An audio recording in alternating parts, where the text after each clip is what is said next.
Telugu digital media network లో political కేటగిరీలో #1 కేవలం 72 గంటల్లో 1,50,00,000 వ్యూస్ పైగా పాపులర్ టీవీ నెట్వర్క్. పార్లమెంట్ ఎన్నికలకు గడువు సమీపిస్తున్న నేపథ్యంలో తెలంగాణ రాష్ట్రం నుంచి కాంగ్రెస్ తరపున పోటీ చేసిన వారెవరో తేలిపోయిందా?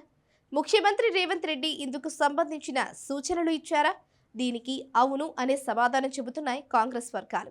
ఇటీవల పాలమూరు జిల్లా కొడంగల్ నియోజకవర్గం కోస్గి ప్రాంతంలో రేవంత్ రెడ్డి భారీ సమావేశం జరిగింది. ఎమ్మెల్యేగా గెలిచిన తరువాత తొలిసారి నియోజకవర్గంలో రావడంతో కాంగ్రెస్ పార్టీ కార్యకర్తలు భారీగా ఏర్పాట్లు చేశారు. ఆ సమావేశం వేదికగా రేవంత్ రెడ్డి త్వరలో అమలు చేయబోయే 2 గ్యారంటీల గురించి ప్రస్తావించారు. ఆ ప్రస్తావన ముగిసిన తరువాత పాలమూరు జిల్లాలో కాంగ్రెస్ పార్టీ అభ్యర్థిగా వంశీచంద్ రెడ్డి పోటీలో ఉంటారని, ఆయనను గెలిపించుకోవాల్సిన బాధ్యత మీపై ఉందని పాలమూరు జిల్లా ప్రజలు రేవంత్ రెడ్డి అభ్యర్థించారు. కొడంగల్ నియోజకవర్గం నుంచి 50,000 ఓట్ల మెజారిటీ ఇవ్వాలని విజ్ఞప్తి చేశారు. బహిరంగ సభలోనే వంశీ చేయి పట్టుకుని లేపి గెలిపించాలని. ఈ పరిణామంతో కాంగ్రెస్ పార్టీ నుంచి పోటీ చేసే వారెవరో తేలిపోయిందా? ఇందులో భాగంగానే ముఖ్యమంత్రి అభ్యర్థి పేరు ప్రకటించారా అనే చర్చ జరుగుతోంది. ఇక ఇటీవల కాంగ్రెస్ పార్టీ వ్యూహకర్త సునీల్ కానుగోలు రాష్ట్ర వ్యాప్తంగా సర్వే జరిగింది. అధిష్టానానికి ఒక నివేదిక కూడా ఇచ్చారు.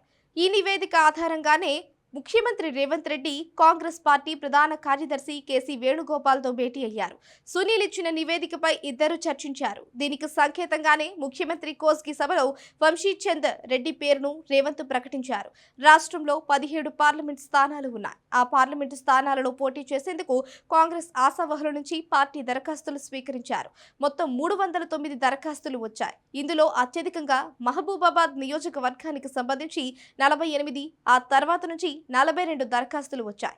మొన్నటిదాకా వరంగల్ పార్లమెంట్ ఆశించిన మాజీ సిరిసిల్ల రాజయ్యకు స్టేట్ ఫైనాన్స్ కార్పొరేషన్ చైర్మన్ పదవి కట్టబెట్టారు. పార్లమెంట్ స్థానం నుంచి దరఖాస్తు చేసిన రేణుకా చౌదరిని రాజ్యసభకు పంపారు. సికింద్రాబాద్ పార్లమెంటు కోసం ఆశించిన అనిల్ కుమార్ యాదవ్ కు రాజ్యసభ సభ్యత్వం కట్టబెట్టారు.